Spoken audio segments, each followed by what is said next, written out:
नमस्कार, केमन आছেন সবাই? তনুর রান্নাঘরের নতুন একটি ভিডিওর সাথে সকলকে স্বাগত জানাই। আজ আমি দেখাবো শীতের স্পেশাল গুড়ের মালপোয়া বা নলেন গুড়ের মালপোয়া। মালপোয়া আমরা সকলেই পছন্দ করি, তো আপনারা কোনটা পছন্দ করেন অবশ্যই জানাবেন। তো এখানে আমি একটা কাপ নিয়ে নিয়েছি। প্রথমে আমি 1 কাপ চালের গুঁড়ো দিলাম, তার মধ্যে আমি এখানে দিয়ে দিলাম 1 কাপ ময়দা। এরপরে আমি এখানে দিয়েছি हाफ चामच मौरी और हाफ चामच मतन नुन। एटाके दिए एकटू मिशिए नेब। प्रथमे आमार काछे नलेन गुड़ छिलो, सेई जोन्नो आमि नलेन गुड़ दिएछि। मिष्टिटा आपनादेर आपनादेर इच्छा मतन देबेन, जे जेमन खाबेन। आमि एखाने हाफ काप किन्तु नलेन गुड़ दिए दिएछि। गुड़ेर क्वालिटिर उपरेও किन्तु डिपेंड करते पारे मिष्टिटा। तो आमार गुड़ेर क्वालिटिटा भालो छिलो, सेई जोन्नो आमार हाफ काप लेगेছে। तो एबारे भालो करे এইভাবে प्रथमे आमि मिशिए नेब। तारपरे एकदम हालका उष्ण गरम जल, एकदम ही हालका उष्ण गरम जल, बेशी गरम किन्तु देबेन ना, ताहले आबार पिठेटा होबे ना। दिए एकटू एकटू करे जल मेशाबो और एई रकम करे नाड़ाचाड़ा करे खूब भालो करे किन्तु एकटा स्मुथ बैटार आमादेर रेडी करे निते होबे। अनेकेरই कमप्लेन थाके जे मालपोयार बैटार बानानोर पर मालपोया पारफेक्टली हय ना। तो मेजारमेंटटा एकटू ठीकठाक राखबेन और किभाबे एक्साक्टली करते होबे सेइटा एकटू আপনারা দেখে নেবেন, তাহলেই কিন্তু আপনাদের মালপোয়াও কিন্তু পারফেক্ট হবে।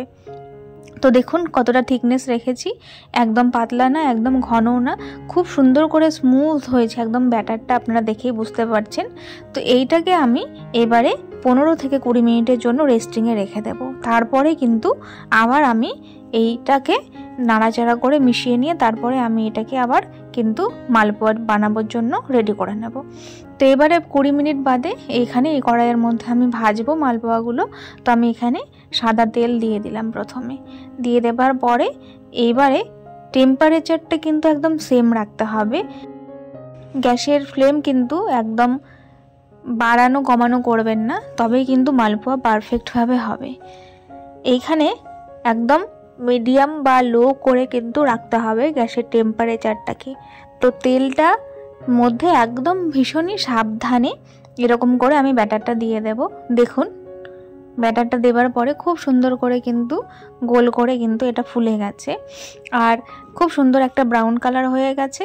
তো আমি আবারও আপনাদের বোঝার সুবিধার্থে আবারও দিয়ে দেখাচ্ছি। তেলটা যখন একদম থেমে যাবে সেই সময় একদম তেলের কাছ থেকে সুন্দর করে হালকা করে ব্যাটারটাকে ছাড়তে হবে, যাতে এদিক ওদিক না চলে যায়। সেইভাবে আপনারা দেখলেন এই ব্যাটারটাও কিন্তু সেমভাবে আমি দিলাম আর কত সুন্দরভাবে লুচির মতন কিন্তু ফুলতে শুরু করেছে। আর এইভাবে কিন্তু এপিট ওপিট করে লালচে করে কিন্তু ভেজে নিতে হবে। যেহেতু গুড় দেওয়া আছে সেই জন্য কিন্তু এটা বেশি লালচে লাগছে, কিন্তু এইরকম করে ভাজতে হবে ব্রাউন করে, ভীষণ ভালো হয় খেতে।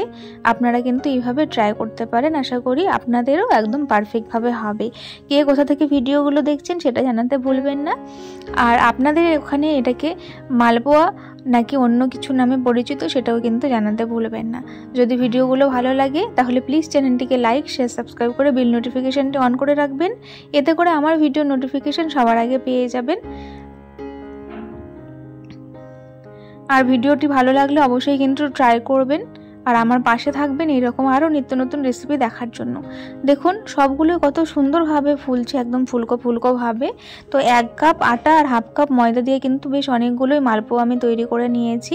খুব সুন্দরভাবে কিন্তু সবগুলো তৈরি হয়ে গেছে আর খুব সুন্দরভাবে কিন্তু ঠান্ডা হয়ে যাবার পরেও কিন্তু ফুলে আছে।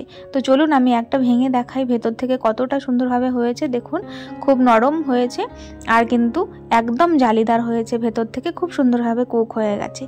খুব সহজেই কিন্তু এইভাবে তৈরি হয়ে গেল আমাদের নলেন গুড়ের মালপোয়া। আজ তবে চলি, আপনারা খুব ভালো থাকবেন, সুস্থ থাকবেন। ততক্ষণের জন্য সকলকে ধন্যবাদ।